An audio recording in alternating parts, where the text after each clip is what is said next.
The Resilience Across Borders podcast is intended for education, support, and inspiration. I am not a psychologist or a medical doctor and do not offer any professional, medical, or health advice. If you are dealing with or suffering from any psychological or medical conditions, please seek help from a qualified health professional.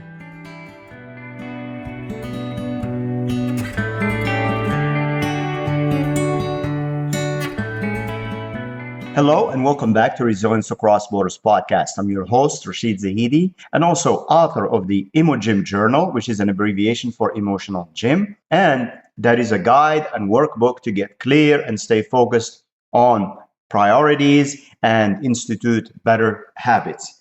In today's episode, we will talk about how to stop looking for flaws and the art of seeing the whole picture. So it's easy to become a fault finder, both with ourselves and with others. Our minds are wired to spot what's wrong before spotting what's right.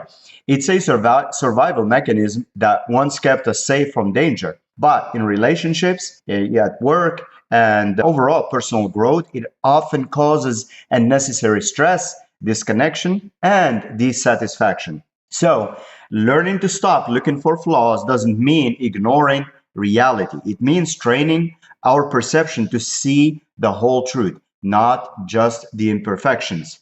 As is customary, here are some practical strategies to shift from constant criticism to constructive awareness, along with examples for how to apply each. Number one, practice both or and thinking. Instead of labeling something as all good or all bad, practice seeing both sides at once. A person can be caring and imperfect at the same time. A project can be incomplete and still valuable at the same time. So, for instance, if your partner forgets something important, rather than jump into they don't care, remind yourself they forgot and they still show up for me in other ways. This helps your brain integrate the full picture, reducing the emotional charge of small mistakes. And also the likelihood of turning those small mistakes into bigger issues, and which spills over into other aspects of life and can ruin relationships. Anyways, number two, shift from judgment to curiosity.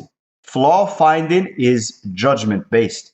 Curiosity is growth based. When you notice a flaw, pause and ask, what else could be true here?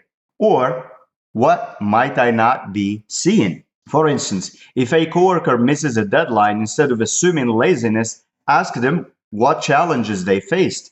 You may discover new information that builds empathy instead of resentment.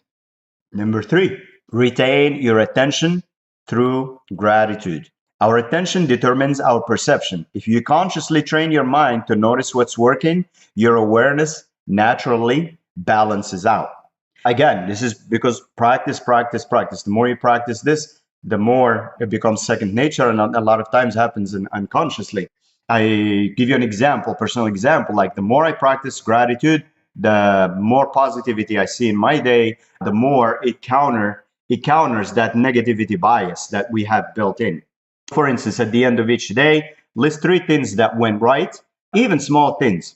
Over time, this conditions your brain to see progress and goodness more easily than flaws or failures. Again, this is not ignoring reality, but this is just balancing things out. So you're not stuck in the negative continuously and beating yourself down or beating others down, even when not really necessary. Number 4, replace self-criticism with self-compassion. Often, the way we judge others mirrors how harshly we judge ourselves. Self-compassion disarms that internal critic. So, for instance, when you make a mistake, replace I'm so stupid with I made an error and I can learn from it. By softening your self-talk, you train your mind to see imperfection as human, not shameful. Number 5, use the zoom out perspective or strategy. So flaw finding happens when you're zoomed in too close. Step back and see the larger picture. Progress, effort, and intention matter more than isolated imperfections, especially effort and progress and action moving forward. Keep moving forward. So if you're, say, repainting a room and one wall isn't perfect, zoom out and notice how much better the entire space feels compared to before. That's progress. The brain calms when it recognizes the larger and the broader truth. Number 6, reframe perfectionism as progress.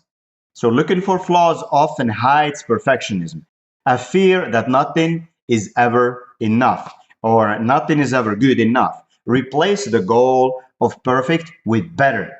So before starting any task, for instance, decide in advance what good enough looks like. That preset boundary keeps you from endlessly nitpicking and helps you celebrate completion instead of chasing an illusion. Number 7, recognize the emotional root or origin. Most flaw finding is emotional, not logical. It's about control, or it's about fear, or it's about insecurity. Naming the emotion disarms it. So, if you notice yourself being overly critical of someone, pause and ask, what emotion am I trying to manage right now? Maybe it's fear of being disappointed or feeling out of control. Recognizing this allows you to address the real issue instead of projecting it outward. So the goal isn't to become blind to flaws, it's to stop fixating on them. When you train your perception to see nuance, to see effort, and to see beauty alongside imperfection, you cultivate more peace, you cultivate more resilience, and you cultivate genuine connection.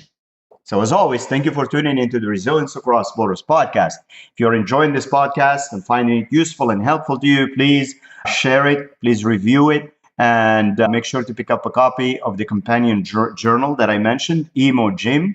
And you can follow the blog posts and review and new episodes as they get added.